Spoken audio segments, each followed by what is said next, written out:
Today, we have a special treat for you, a deep dive into the world of fixed operations training in car dealerships. And I'm thrilled to welcome our expert guest, a seasoned fixed training coach with years and years and years of experience. Hopefully, I'm not emphasizing too much of the years, Corey, but welcome to our show, Corey Smith. So, first off, let the audience know exactly who I'm talking to. Huh. Well, thanks for having me. First of all, my name is Corey Smith. I'm the National Fixed Operations Training Manager for Easy Care. Like you said, I've got years of experience. Started in the business in 1998 as a service advisor. Worked my way all up to being a fixed operations director. Left the retail side of the business in 2016, and really had a passion for training. So that led me to working for JD Power for a while, and now that experience has brought me to Easy Care, where I go all over the country in the United States and teach advisors how to control the day and not let the day control them. Okay, so it's mostly from on the service aspects of things. Yes. Okay, so first off, to go a little bit into the dealership, is that our cars are becoming more advanced with each passing day. So, how do you see the current trend in the automotive technology impacting the fixed operation sides of the dealership? It's going to impact it quite a bit. I mean, with the hybrid technology, there's a growing shift towards electrical vehicles, or what we call EVs and hybrids. And this includes advancement into battery technology, the charging infrastructure, and the range improvements, right? But with that, with the advisor, what that's going to change is older way that we were used to doing an oil change, right? Replacing air filters, spark plugs, those types of things. You're going to see the oil change that we see with the cars that we have currently, going shifting towards EVs. The oil change is going to turn into tire replacement, right? Replacing tires. Autonomy driving, developing self-driving technology is progressing with levels of automatic automation increasing. This is going to really impact the service department because they're going to have to handle these customers differently than they handle regular driving vehicles that they're currently used to. Right, these customers are going to have different questions and have different needs. Connected vehicles, cars that are becoming more connected, offering features like real-time diagnostics, over-the-air updates, and integration with smart devices. That's just to name a few that's going to really change dramatically over the next 10 years. As we progress into this, the advisor is going to have to educate themselves more. There's going to have to be more training, not only from the manufacturer, but from my team, on understanding and how to adapt to those customers. So, are there any specific skills or training areas that are becoming more crucial in such a way that it is rapidly evolving in this type of landscape in the EV, the hybrid technology that we're seeing right now? Are there any specific training that is geared towards that? So we have developed quite a bit with that hybrid technology, having the vehicle what the customers used to driving and what they're driving now. There's going to be a lot of questions that the advisor is going to have to really answer on how it comes to perform with maintenance. When there is body damage, how do they diagnose that? How do they replace those parts? Really understanding the customer. So our training is based on adapting to that customer and asking certain questions to really uncover that need that the customer is looking for that has an EV vehicle, right? When it comes to asking, they're going to ask the service department, how do I charge it? What's the best way to charge it? Do you know anybody that can come to my house and hook up this system in my garage so I can charge my own vehicle, right? There's going to be those types of questions. And what we've got with training with that is to really have a network for the advisor that they can pass that along to the customer. A lot of the other training that we're working on is doing a complete walk around with a tablet along with a video walk around and sending that to the customer. Most customers don't even open up their hood. These EV customers really just plug it in and go.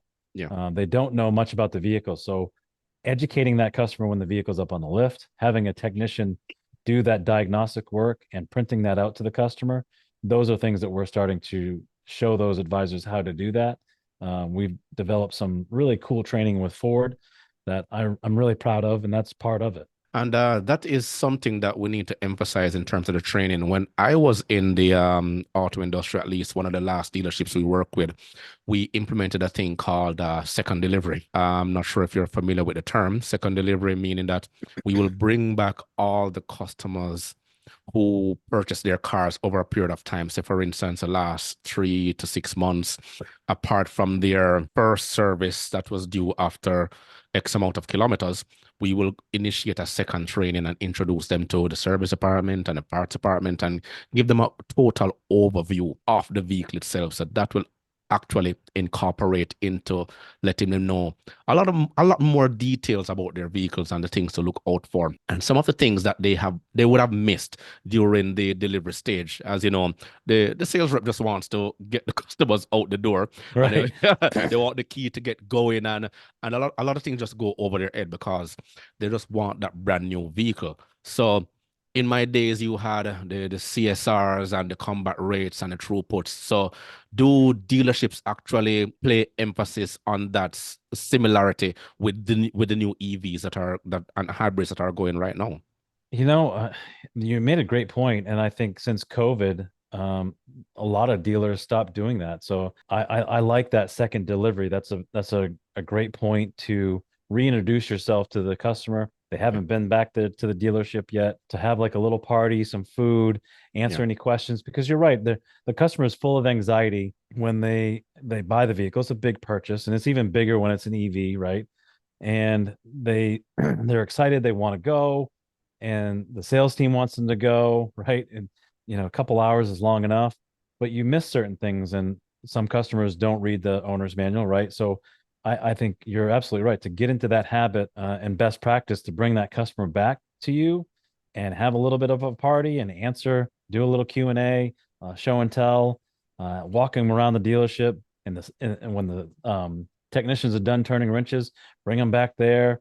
I mean, these dealerships have spent millions of dollars in the service department, and no one ever really gets to see it except for the technicians, right? So I like that. I think that's going to be my mission, from 2024. Thank you very much for that. you're I'm going welcome. to make sure that our dealers are re-inviting the customer back to their facility to do a second delivery. I love that. Yeah, definitely. And that's one of the things that sets dealerships apart. You're in the business long enough, so you know dealerships are ranked based on the performance, not only sales, but overall in terms of their CSI score. And the customer experience is paramount in today's customer-driven world. So are there any success stories or strategies that have stood out to you in creating lasting impressions to the customer? The customer experience is crucial, right? And I've really dived into how can we make a great customer experience from both sides of the fence, right? From sales to service to parts, right? They all need to speak the same language. So what we've started doing and develop with our training is called process development training, Hmm. where we get all the teams up in a room, we buy them food, we do a nice big PowerPoint, we talk to them about process. Like every sports team, whether it's hockey, basketball, or baseball or football, they have a playbook and they practice before the game, and they practice with 3 seconds left. This is the play we're going to run, and we're going to win the game, right? Dealerships don't have a written playbook. Hmm. So we've started to help them write that. So when we get everybody in the room, we say, okay, what are we going to do when the customer calls us? How many times is it going to ring before we answer it? How are we going to answer it? We have them come up with the process. Yeah. And if they come up with the process, they're going to adhere to it, and they're going to hold everybody accountable because they took the time to come up with it. So that's part of giving the customer the best experience. The other part of that is giving the customer unreasonable hospitality. And what I mean by that, there's a gentleman that wrote a book, called Unreasonable Hospitality, and it absolutely resonated with me. What we are doing in the car business is just a product. It's how we make people feel that matters the most, right? So millions of people go to Disney and spend a ton of money to go on a roller coaster ride, right? You can go somewhere else and pay less, but for whatever reason, people go to Disney. Why do they go to Disney? Because it's how they felt when they left. They put fragrances in the air. Pluto is shaking hands, kissing babies in 110-degree weather in Florida, right? It's how they felt. If we can give that customer unreasonable hospitality, Hmm. and when they leave, when we deliver the vehicle back to them, they're like, wow, that was actually really fun. I'm looking forward to coming back, right? They're going to tell their friends, they're going to tell their family members, they're going to fill out the CSI score, right? All those things start to happen. So when you start practicing this process and looking for areas of opportunity where you can give that customer unreasonable hospitality, and some examples I can give you is, let's say it's 100 degrees out. They're coming to pick up their car. They call you and say, I'll be there at 4 o'clock. Well, you take the time to have somebody or yourself to pull it around front 10 minutes before 4. You let it run to cool the car down, and you put a bottle of water with your dealership's logo in the cup holder. That's what I mean by unreasonable hospitality. The customer is not expecting that. And it doesn't have to be expensive. It could be really just something small. That's just one thing. A thank you, a handwritten thank you note after they do business with you is another way that you can wow the customer. Finding something small to really give them a wow. Because what we found through analytics and data is that Harvard Business School did a study that something as small as 5% retention can lead to 25 to 95% profit. So just think about that for a second. Something really small to retain that customer, as small as 5%, and I can net 25 to 95% profit. I do that all day. That's a great investment for me. Doing those types of things and having your team all speak the same language is crucial for your success, because the customers, quite frankly, would rather go have a root canal than come to the dealership, right? By having a written process, training on that process, and looking for areas of opportunity to wow that customer, give them unreasonable hospitality, they will want to come back. It's an experience at that point. I want to, those are excellent points. I want to revisit one in particular you mentioned earlier about the training and the process and everything else, because that emphasizes the culture that has to be built within the dealership, and the culture comes from the top. Apart from your training and sometimes the training that is handed down by the manufacturer, the dealership also have to have their HR process training as well, so that when each employee gets in, they have a clear understanding of what the action plan is, what the HR human resources guideline and policies are, as well as what direction the general manager or the managing director wants that dealership to go. I think that is missing in a lot of dealerships today, but that's a very long story to get involved in. So we've heard about the challenges in the global supply chain, and how does this impact the fixed operations in dealerships? What training measures are in place to navigate these challenges? Well, I mean, yeah, the supply chain, Yeah. the bordering the supplier base to reduce dependency on a single source, right? Inventory management optimization, using advanced tools for predicting inventory needs. That's a good way to overcome some of that stuff. Minimizing overstock and overstock situations. Mhm. I mean, we've gone through quite a bit, actually, if you think about it, over the last 4 or 5 years, between, COVID and the strikes and work shortages Tell me and all about that it. stuff. Yeah. So and who's taking the brunt of that punishment is the service advisor. I Yeah. don't care what you tell me. The service advisor's job is the most difficult job in the dealership. And now, not only do they have technician shortages, employees that call out, right, have these supply chains. So how do they overcome some of that? Because the customer at this point needs their vehicle. And if they can't go from point A to point B because the part's on back order, Yeah. they're not happy. And it's not the advisor's fault, but the advisor takes it personal. So let's just think about that for a second. The advisor has all this stress. It's a hard job.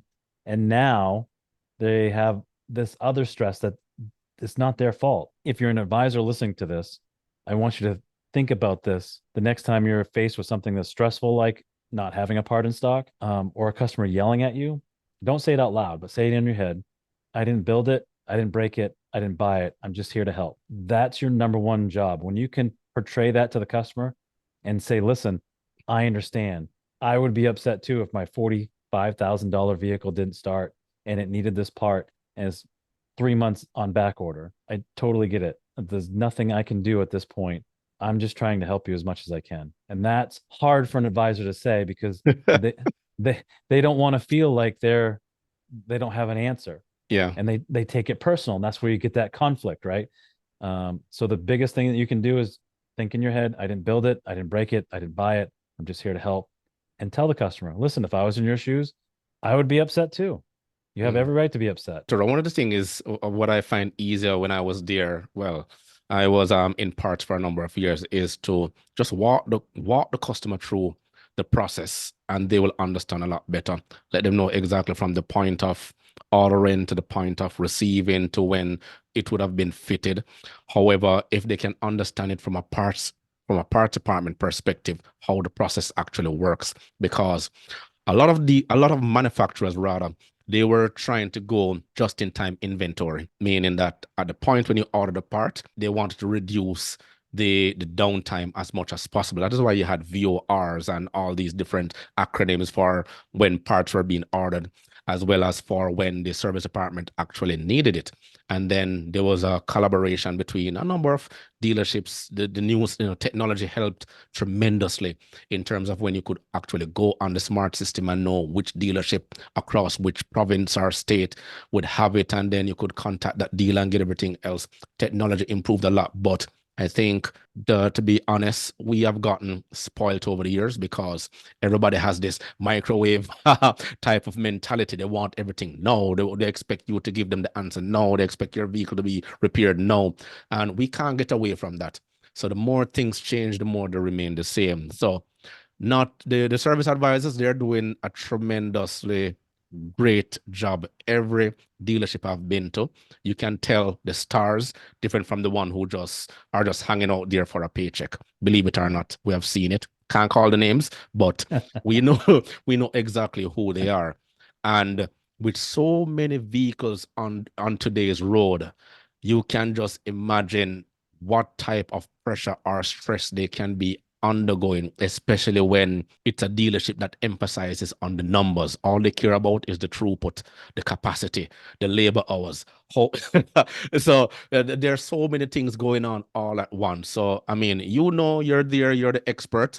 Easy Care is one that will be familiar with the numbers, and I'm sure that you actually look at the data before going into a dealership and say, okay, this is a training curriculum for now. So tell the audience more of what Easy Care does. So Easy Care is a ancillary product company. We sell insurance. Our dealers sign up to sell our vehicle protection service contracts, gap, tire, wheel, paint and fabric, windshield, those types of things, along with prepaid maintenance. So that's part of what we do. But the other side of that is that we're a full partner for our dealership. So we have a training department that trains the sales staff, their F&I department. We have leadership training.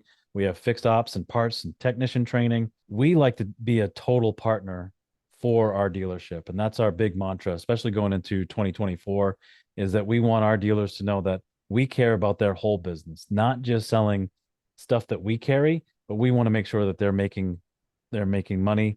They're taking care of their employees. Their employees are going to take care of the customer. And when we really get more in depth with that dealer, they're always asking, what's next? What else you got? Right. And that's what Easy Care is about. I'm curious, especially about the leadership aspect of it, because based on what I'm seeing now, and I'm just talking from my personal experience, but give us a little of the insight into the leadership training. Leadership is more than just being a boss. Being a leader, you don't have to have the title to be a leader. So we teach everybody how to lead. The employee has changed. We'd all agree that the employee is different than where they were 10, 20, 30 years ago. I'm 48, and I'm that person that if you tell me if you hit this number, you make $500.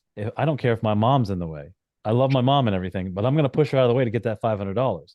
The new employee is not like that. So we teach everyone that understand that what makes that employee tick and what their love language is, so to speak. Lead them and let them know that you care about them. And how you can show them that you care about them is having flexible work schedules, having mental health support, wellness programs, asking them, hey, we're going to put this contest together. What are you interested in if you were to win something, right? It could be an extra day off. It could be having a flexible afternoon off or something like that, or an experience, right? That's what they're into. Mm. Teaching the leadership team about career development and training. These newer employees want to have a step program of moving up in the world. And it's an ongoing training program to keep your staff updated with the latest technologies and practices along with that. They want to be recognized and rewarded, right? Having incentive programs to boost morale and job satisfaction is really what we're teaching in that leadership. Again, you don't have to have the title to be a leader. You just have to let people know that you care, right? And Yeah. that's what a leader does. Yeah. One of the things I also emphasize is the job fit personality trait. You have to have the right person in the right job. Employee well-being is increasingly in the spotlight with many industries focusing on work-life balance and mental health. How does fixed operation training address the well-being of dealership employees, and what role does it play in terms of staff retention? I think in staff retention, you're looking at, having an incentive program for your employees when you're hiring. So let's just think about that playbook, right? So when you hire that employee, you make sure that they're the right ones for that position. They go through HR, you hand them this playbook. This is how we do things here. These are our core values, plus what you're expected to do, how you greet the customer. Do we walk around the vehicle? What do we do with comebacks? What do we do with no problem founds? All that stuff is in the playbook. Everything else, when it comes to flexible work schedules, right? That's work-life balance. The new employee has changed, right? Having mental health supports and wellness programs, career development.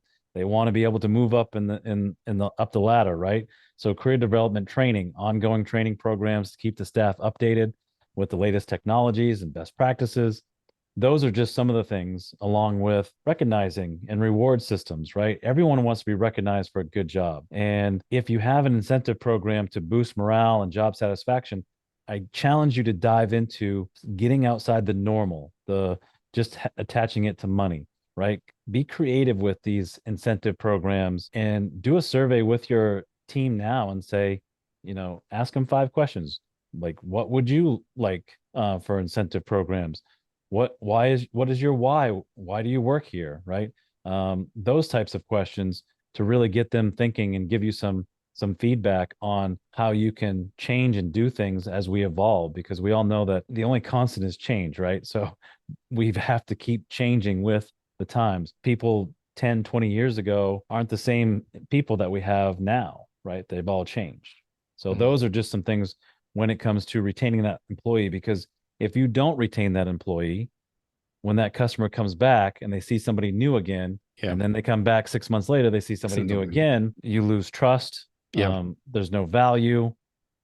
They feel like they have to start all over again. It almost is like that show Cheers, where you saw Norm. Everyone knew Norm's name, Mhm. right? That's what the customer wants. Again, Yeah.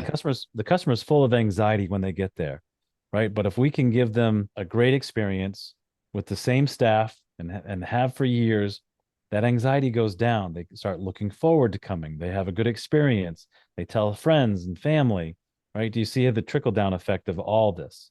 And it takes a lot of work. You've got to have a dealership has to have core values, and they have to stand behind and really dive in and do some deep diving into how we're going to treat our employees. Because if we treat our employees well, they will take care of the customer. Yeah, definitely. I mean, you spent over 20 years in the industry. I think you've probably seen it all. And one of the things we need to emphasize is that, or ask rather, because most of the time I spend trying to evaluate why are the turnovers in some dealerships so high? And hit the nail on the head is that when the customer walks in, they want to see a familiar face Mm-hmm. and not see changes every time they come there for a periodic maintenance service. It's a different advisor or someone different from BDC or a receptionist. It keeps changing, and that's not a healthy environment. However, we also see the reverse is true, because the industry right now is suffering both mentally, emotionally, physically from the turnover of mechanics not staying at dealerships anymore. For someone who like yourself who has a tremendous amount of experience, what's your take on it? And what would be some of the solutions? Or trying to keep technicians to stay longer. Yes. I mean, let's unpack that for a second. So technicians, you're right. It's a wear and tear in their body. I think your newer technicians, if you can develop a longevity bonus, meaning the longer they stay there, when they retire with your dealership, they get this said bonus, right? And every year it could be a couple $1,000s, right? But if they stay there until 20, 25 years, 30 years, and they retire at your dealership, they get X amount of dollars. That's a longevity bonus. Those are things that really, if you look at how the technician is treated, they will, because their job is equally as hard, they will stay there for that type of reward because they understand that I know it's hard at every delership, but here Mm, I have a great workbench, I have pretty good employees, and I have this longevity bonus that it really incentivizes me to care about the dealership, right? mm, Those are some things that we see that work. Looking for or treating your employee like a baseball team, your major league team and your double A affiliate. Grabbing some technicians that might not be A level yet, but having them in your farm system to teach them how to be A level technicians, apprentices, if you will, right? Those things really help. And then when you do lose a technician to retirement, or maybe they go and be a service advisor or a service manager in your dealership, you've got somebody else that's in the wings and waiting on deck, right? Those are things that can really help. Building your own farm system will really help you when times are tough, right? mm. Looking for that employee, like you said earlier, looking for the employee that can fit the role and somebody that I can train to be even better, right? By sending them to school, investing in them, right? It's Mm. an investment. It's not an expense. You've got to look at it as an investment, right? I'm making investments into this person so I get paid on those dividends later on, right? So it's an investment. Yeah. Training really impacts the employee's performance. So if you look at continuing training, keeping employees up to date on the modern technologies, quality service improvement, right? A well-trained staff tends to provide better customer experience, leading to higher customer satisfaction and loyalty, efficiency and productivity, right? So it's talked about a lot, right? If I have a technician that works 8 hours, I want them to be 120% productive. So that's round that up to 10 hours. We need to teach the advisor that they have an inventory of hours to sell. So if you have 5 technicians that are 10 hours each, you have 50 hours of inventory to sell that day, right? Training on new tools and processes can really increase operational efficiencies and productivity. All that and revisit the flat rate system because that's what they always emphasize on. It's never about the pay, but sometimes it's about the pay. Based on where I'm coming from to see where the system is there now. I say hats off to those dealerships who have everything that you said right down to the wire because they are the top performers. And it's a reason why they are in the top 5 or the top 10 or the top 2, so to speak. And a lot of the things that is going wrong in the dealership environment now is that no one wants to look at best practices anymore. I'm old school. So what we will do, because I've worked with Toyota for such a very long time, and they emphasize benchmarking best practices. So they will look at the number one dealership within that region. Everywhere had their own region. You have North America, you had the Americas, which included Latin, North America, and the Caribbean. Then you had South American region, you have Atlantic, you have Africas, you have Asia. And what they will do is they will look at the top performing dealership right across the world. And they will take up someone who is in the little island of Trinidad and Tobago, and they will send that parts manager or that service manager all the way across the world to the Tushu, Africa, to look at the dealership there and say, okay, this is how we're doing it. And you can look at what we're doing right here. You don't have to take everything, just copy some of what you want, customize it for your environment, your region, your area, and then you build on it. And it actually worked. When I came to North America here, I saw that it was a total different culture and we had to adopt in it. But I realized that the teaching here is somewhat different. However, if we could adapt some of the things that takes place here into what they do there into other parts of the world, they will actually thrive. And listening to the voice of the people and continuous improvement and all these other stuff, it will actually work out. And to close on it, also is to remove the ego, because we all know that that is part of the major problem why a lot of the dealerships continue to have challenges right here. I've said enough. It's all about you. So telling No, us that's exactly, because I know those are I all know good points. yeah, I know you've seen it all, and what they actually emphasize is everyone has their own culture. So the managing director comes in and he will give the mission, the vision, and the value as to where he wants to take the dealership over the next 5 to 10 years. The problem is, as soon as the wheels start turning, someone else comes in and say, okay, that's what he's doing. Okay, we don't need him anymore. And then they take over and they think they can do it. But what they don't have is the secret ingredient, the secret sauce, what he actually did to make it successful. But you can't reinvent the wheel. So that's basically what I have to say in terms of it. But a fascinating exploration into the world of fixed operation training in car dealerships. A big thank you to our expert guest, Mr. Corey Smith, and for sharing the valuable insights with us today. If you enjoyed the episode, don't forget to subscribe. Corey, can you tell our viewers if they want to get in touch with you, where can they find EasyCare? EasyCare.com. You can find me, Corey Smith, on LinkedIn. If you have any questions or need anything, my email address is csmith@apcoholdings.com. Definitely. And in addition, if you're a managing director, general manager, and you want Mr. Smith to come in and relook at your operations and give training and insight as to how to take it to the next level, he's the man to actually get you there. So training is all around. Life is a training itself. Life is a experience itself, rather. And you have to listen to the people who have been there, done it, been through the trenches. And great leaders, to me personally, are the ones who have been from the bottom, gnawed their way all the way to the top, and they have been to a number of other places to get the necessary experience, and they have the track record as well. Not to mention that they have worked for successive dealerships, so they have that vast amount of experience. And that's one of the reasons why service advisors are able to jump from dealership to dealership to dealership, because they are in demand, and the ones that have the experience and the vast knowledge of customer service, they're not afraid to stand up in front of the customer and say, this is what the situation is. And I think that is missing right now. It's a generational gap that we're facing. A lot more people, a lot more of our younger staff members, I can tell you, they're afraid of talking to people. So social awkwardness is on the rise.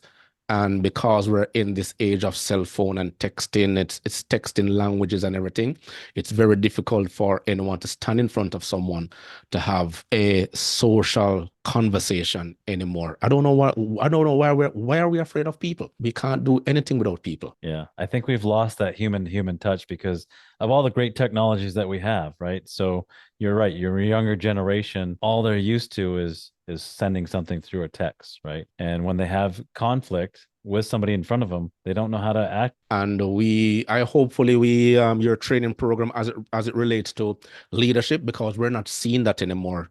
Sorry to go to be extending the podcast, but it is something that needs to be said. In our time, because I'm as old as Corey here, in our time, the emphasis was on leadership, the next generation of leaders. And we were sent specifically to seminars and workshops on how to become the next leader, the next great thing. And we will be attending school for grooming and how you dress and how you articulate yourself, etiquette, everything else. I'm not sure if any of that is going on now, because of the dot-com companies. Google and all these other companies have re-evolutionized the way how people dress when they go to work. No one wears a suit anymore. They're practically wearing their pajamas, but that's another story. That is another story. We're from a different generation. So yes, we are.